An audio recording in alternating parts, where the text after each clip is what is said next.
Okay, let's jump right into this explainer. Today we're unpacking something genuinely wild. We're looking at a completely anonymous, deeply mysterious manuscript that attempts to dismantle nothing less than the very illusion of the human self.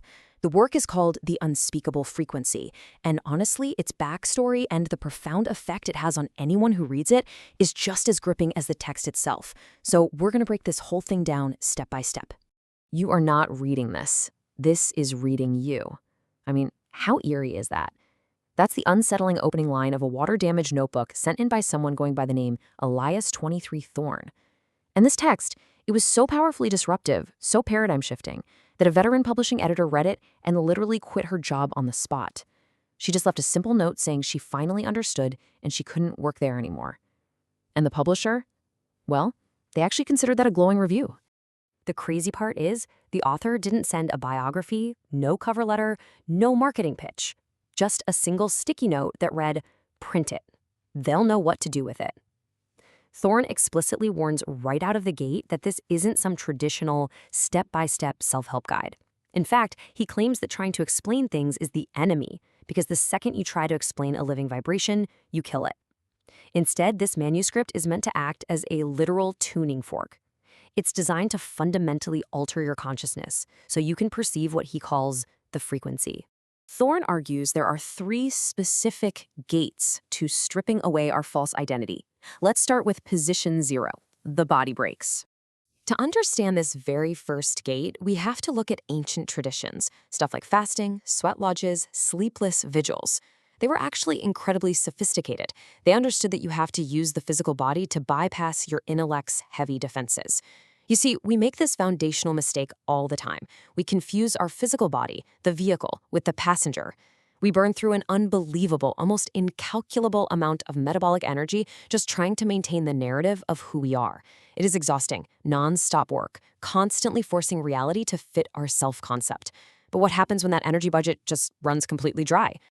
Well, look at the timeline from Thorne's own 62-hour sleep deprivation experiment. He wasn't just pulling an all-nighter. He was using his own body as a laboratory. He proved that when the physical budget runs dry, the intellectual gatekeeper just totally fails. The generator goes dark. By hour 44, he experienced this total disembodiment, where his physical form felt like a distant shell. By hour 58, his thoughts were replaced by this deep, textured silence. And by hour 62, his mental questions didn't get answered. They just stopped altogether, and that revealed the clear frequency that had been humming underneath the whole time. Now, if you push yourself into that profound state of extreme fatigue, Thorne noted 3 very specific physical symptoms. First, time becomes totally unreliable. Minutes feel like hours, and hours just evaporate. Second, ordinary objects, like a plain glass of water, become intensely, almost clinically fascinating in the wrong way.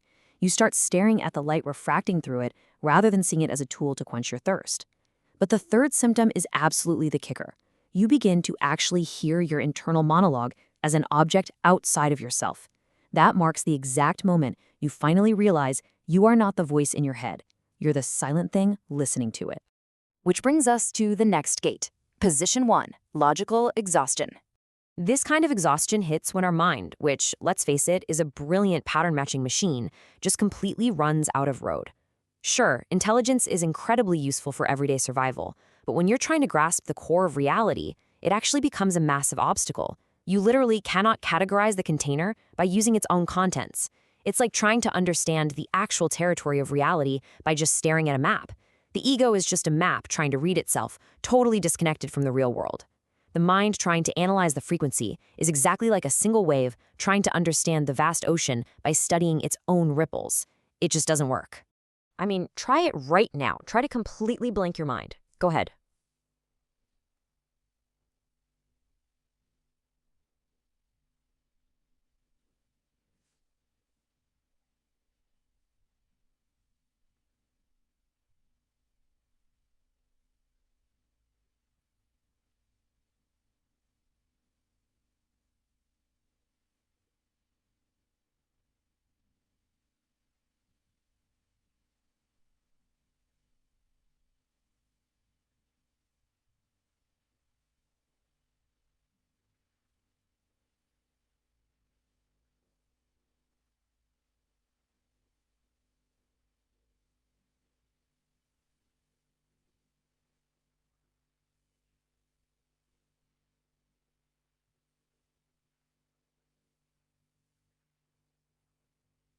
You can't do it, right? It's impossible to force your brain to blank out. You might get a split-second flash of emptiness, but then you immediately think, hey, I'm doing it, and boom, you've lost it. But here is the secret. That entity observing your failure to stop thinking, that completely silent observer, that is exactly what we're looking for. When your intellect finally throws in the towel, when it stops trying to solve the ultimate paradox and just accepts the brick wall it hit, what's left standing in the clearing is the absolute witness. This is the exact moment the knower collapses. Your intellect does the bravest thing it can possibly do. It just stops. And what remains is a dimension of consciousness that simply looks. It observes all experience, completely unaltered by it. But hey, if extreme physical or logical exhaustion doesn't strip those filters away, we reach position 2, sensory overload. This gate relies on a totally different mechanism. It's about the sheer, overwhelming force of the outside world pressing in until the boundary between you and it completely collapses. Think about this for a second. Our nervous system takes in 11 million bits of information every single second. 11 million. To survive, we have to constantly aggressively compress reality. Out of all those bits, we only consciously process maybe 40 or 50. If we didn't filter out the rest, we couldn't even make this simple decision to walk across a room. This massive filter keeps us functioning, sure, but it also completely blinds us to the full, staggering scope of existence. So Thorne identifies 3 specific triggers that can short-circuit that massive sensory filter. We're talking about things like sustained rhythmic drumming, specific stroboscopic lights, or that profound, overwhelming quality of awe you feel looking at a massive mountain range or a star-filled sky. When faced with the infinite, the brain simply has no compression algorithm. It doesn't know what to leave out. So the filter pauses, allowing the raw, uncompressed universe to violently and beautifully flood right in. He uses this incredibly visceral, beautiful example of a woman standing at a massive stone cathedral. As a choir sang, the sheer acoustic awe completely dissolved the boundary between her physical body and the sound itself. On a molecular level, the vibration happening in the air was the exact same vibration happening in her sternum. She realized she was already a part of the sound, and the sound was profoundly a part of her. That whole division between self and world, it wasn't real. It was just a useful convention that had temporarily melted away. Now let's move on to reaching the center. When the body breaks, the logic fails, and the senses overload all simultaneously. You arrive at this intersection.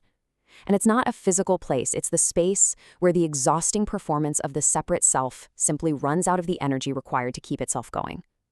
In this quiet space, the ego doesn't die in some dramatic explosion. It just deflates.